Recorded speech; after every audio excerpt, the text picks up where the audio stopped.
Em 2009, uma lei criou o voto impresso, a partir das eleições de 2014. A Lei 12.034 de 2009 determinou a impressão do voto pela urna eletrônica, garantindo o total sigilo do voto do eleitor.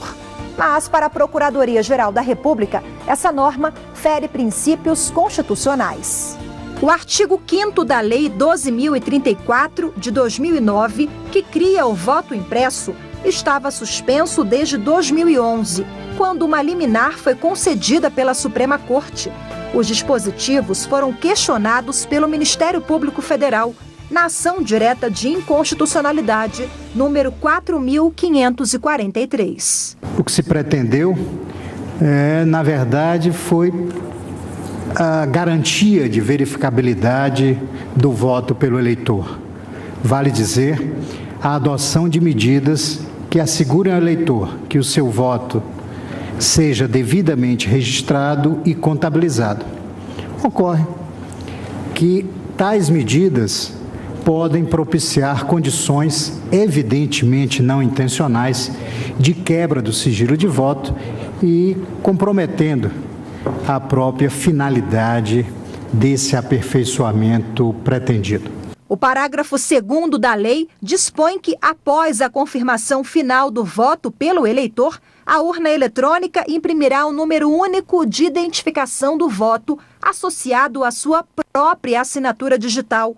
Já o parágrafo 5º permite o uso de identificação do eleitor por sua biometria ou pela digitação do seu nome ou número de eleitor, desde que a máquina de identificar não tenha nenhuma conexão com a urna eletrônica.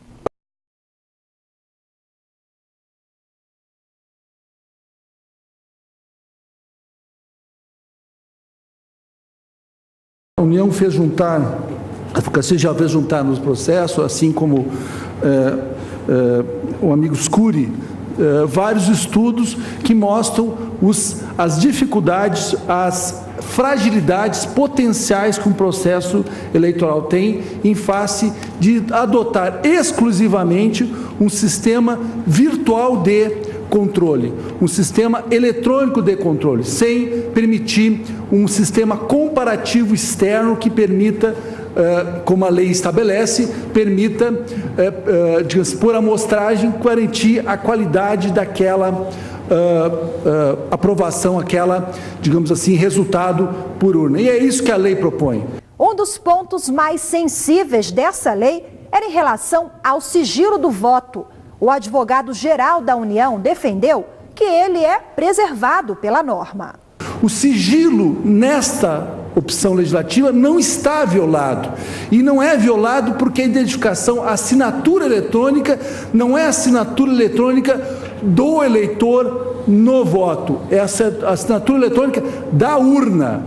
O voto, ele é associado àquela urna eletrônica e não àquele eleitor determinado. Portanto, a impressão do voto com esse registro eletrônico não traduz numa violação do sigilo, exatamente porque não está identificado no voto impresso o eleitor. Se, com os mecanismos que nós temos, a luta é contínua para garantir essa liberdade e segredo do voto, imagine se nós tivermos um papel que também poderá ser fotografado antes de ser deslocado. O voto da relatora do processo, ministra Carmen Lúcia, foi seguido por todos os integrantes da Corte. Por unanimidade, os ministros do Supremo entenderam que o artigo da lei que cria o voto impresso a partir do ano que vem é inconstitucional. A inconstitucionalidade do artigo da lei que cria o voto impresso a partir das eleições de 2014. No julgamento de uma ação proposta pela Procuradoria-Geral da República, todos os ministros do Supremo entenderam que a norma pode comprometer o sigilo e a inviolabilidade do voto, assegurados pelo artigo 14 da Constituição Federal. O artigo 5º da Lei 12.034 de 2009 cria, a partir do ano que vem, o voto impresso conferido pelo eleitor, garantido o total sigilo do voto. O parágrafo 2º diz que, depois de confirmar o voto na urna, O eleitor vai receber uma espécie de recibo de identificação do voto.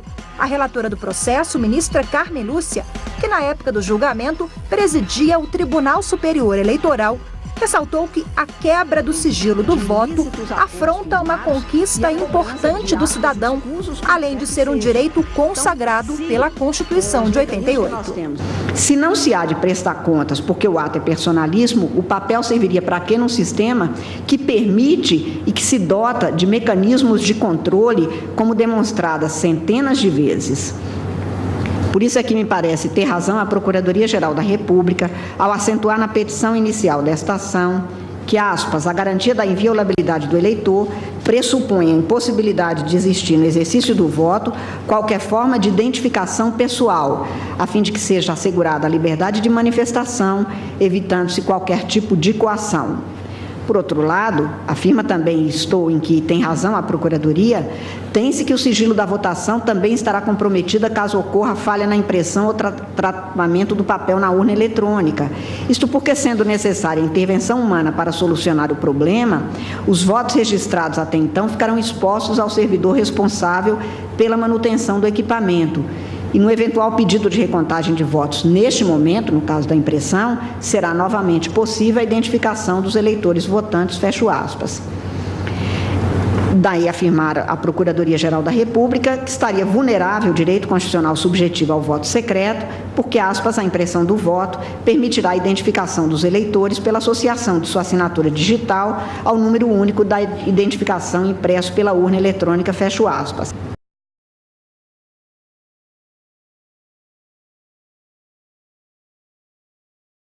Ademais, ainda quanto à identificação do voto, a impressão criaria um descrime em relação às pessoas portadoras de necessidades especiais visuais ou aos analfabetos, porque esses não teriam como verificar seus votos, para o que teriam de buscar a ajuda de terceiros em frontal violação ao direito constitucional ao sigilo igualmente assegurado a todos. E eu aqui registro que as nossas urnas têm condições, todas elas, de permitir que essas pessoas possam votar com absoluta autonomia e sem interferência de quem quer que seja. A relatora do processo também chamou a atenção para a importância das urnas eletrônicas para garantir o fim das fraudes e a lisura no processo eleitoral. Nas eleições de um ano atrás, de outubro, nós tivemos muitos problemas porque havia quem denunciasse que se exigia, por exemplo, de alguns eleitores que levassem o telefone celular para fotografar a urna e, com isso, se ter o controle de para quem ele tinha votado. Só para se ter uma ideia das dificuldades que nós temos para garantir a liberdade do eleitor e que ele não tenha que dar satisfação a quem quer que seja. O voto da ministra foi acompanhado por unanimidade. Todos defenderam a inconstitucionalidade do artigo da lei que criou a impressão do voto como comprovante para o eleitor nas eleições de 2014.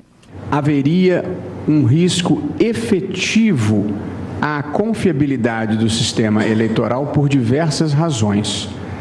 A mais significativa parece ser a criação de um novo foco de vulnerabilidades, reabrindo-se a possibilidade de manipulação indevida das cédulas escritas, praga da qual, aliás, finalmente nos libertamos. Como é de conhecimento geral, o sistema eletrônico foi concebido justamente para superar ou minimizar esses riscos, sendo reconhecido mundialmente como modelo de inovação bem-sucedida.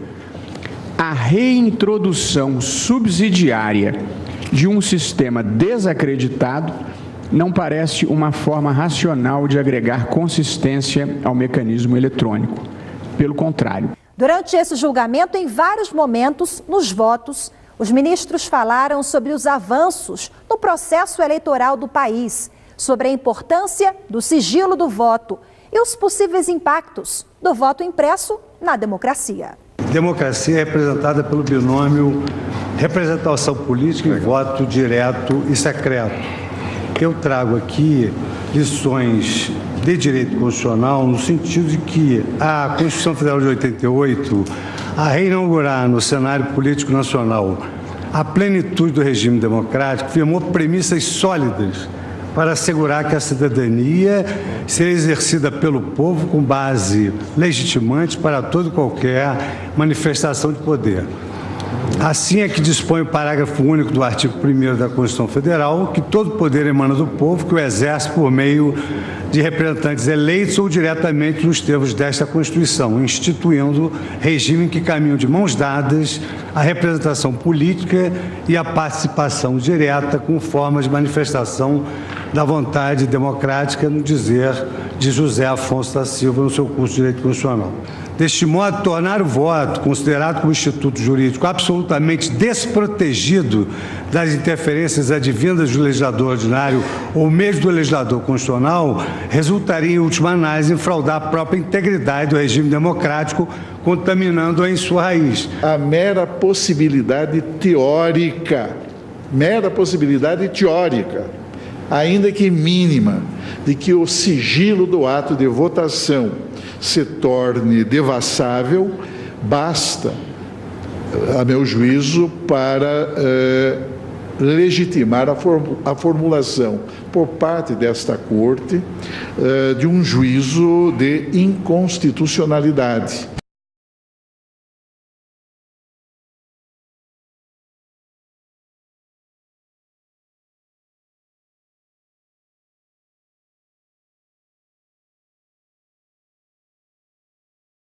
Ministros também ressaltaram os motivos que garantem a segurança das urnas eletrônicas e as auditorias realizadas pelos sistemas. Todos os votos são contabilizados e auditados por um sistema eletrônico, sem prejuízo ao sigilo do voto do eleitor. A urna eletrônica disporá de recursos que, mediante assinatura digital, permitam o registro digital de cada voto e a identificação da urna em que foi registrado, resguardado o anonimato do eleitor. Então, é um sistema eletrônico que embaralha os votos, mas que permite, numa eventual dúvida, a recontagem desses votos numa urna determinada. E nós temos uma vedação na Justiça Eleitoral de empréstimo das urnas que ficam, durante um certo tempo, impossibilitadas de serem transferidas a quem quer que seja, e é possível transferi-la, por exemplo, para a Ordem dos Advogados, para que se façam eleições nesta corporação profissional e para outras entidades, mas justamente há um período em que as urnas ficam, digamos assim, de quarentena para que, numa eventual impugnação, esse registro digital de votos seja acionado e eventual dúvida possa ser dirimida. O sistema hoje já é dotado de inúmeras cautelas, o ministro Lewandowski acaba também de fazer referência, que permite essa contraprova, essa necessidade eventual de verificação, e isso já se dá pelo meio eletrônico. Para o presidente do tribunal, ministro Joaquim Barbosa, uma decisão favorável ao voto impresso seria um retrocesso no país. Constituiria um retrocesso incalculável colocar em risco essa norma com o acolhimento dessa pretensão que não data de hoje, né? Essa tentativa de fragilizar o sistema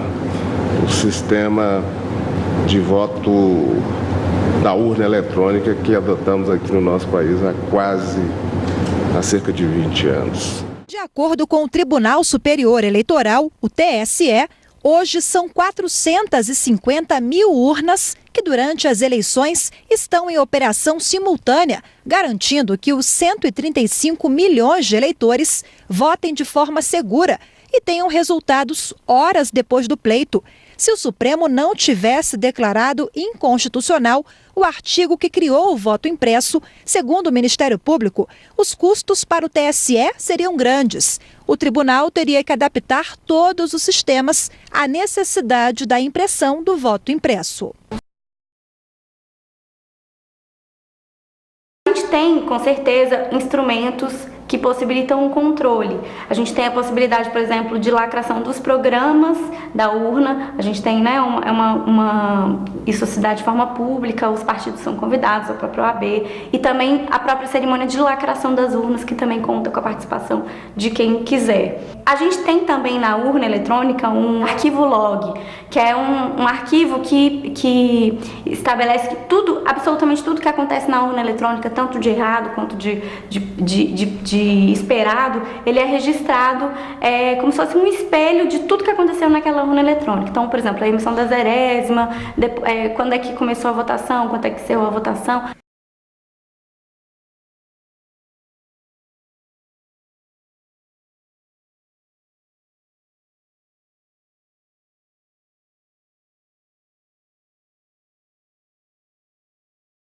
Imprimir o voto não é uma coisa que agrada em termos de eficiência do processo eleitoral, no sentido de que hoje a gente tem um processo de votação que é muito rápido, muito ágil, e a própria apuração também acaba sendo muito ágil.